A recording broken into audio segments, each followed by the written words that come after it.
More examples.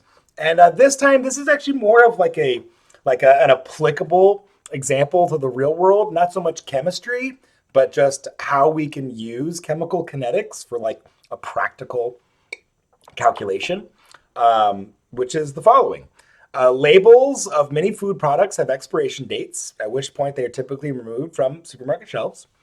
Particular natural yogurt degrades with a half-life of 45 days. Let's just write that down.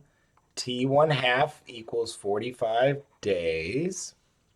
The manufacturer of the yogurt wants unsold product pulled from the shelves when it degrades to no more than 80% of its original quality.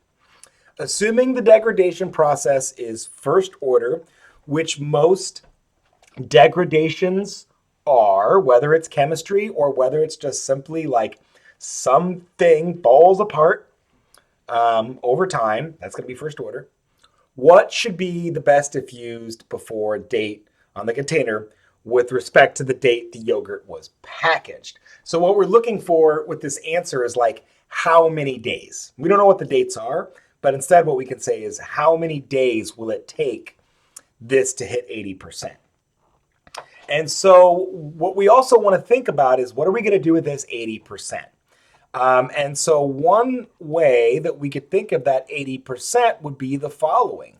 If I took A at time t, whatever it is, divided by A initial, when it hits 80%, we can say that ratio should be 0.800, right? So for example, if A initial, we would just suppose that if A initial was 1 molar, then that means A at time t would be this 0.80 molar, right? And that would give me my 80%. If I multiplied that by 100, right, that'd be 80%.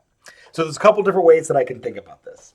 And because we're using a time-based calculation, we want the integrated rate law. And so let's just write that down. And we were told it's first order. So that's natural log of A at time t equals negative kt plus natural log of A0. So we've got a means of getting concentrations for AT and A0, but of course we don't have a K. So we can do that. We know that T1/2 is 0.693 divided by K. So I can rearrange and say K equals 0.693 divided by the half-life, which is 45 days. So let's do that. 0.693 divided by 45. And so that means my K is 0.0154 days. So now we have to figure out what to do with this AT and A0. And there's a couple different things we could do. We could rearrange this algebraically and just get a ratio of this AT over A0 to be 0.8. We could also just supply values like this 0.8 over 1 equals 80%, and that would work too. So let's see here. If we do that, let's just use this simple example of 0.8 and 1 molar. So now we would have the natural log of 0.800, and that equals negative 0.0154 days. We're solving for time t.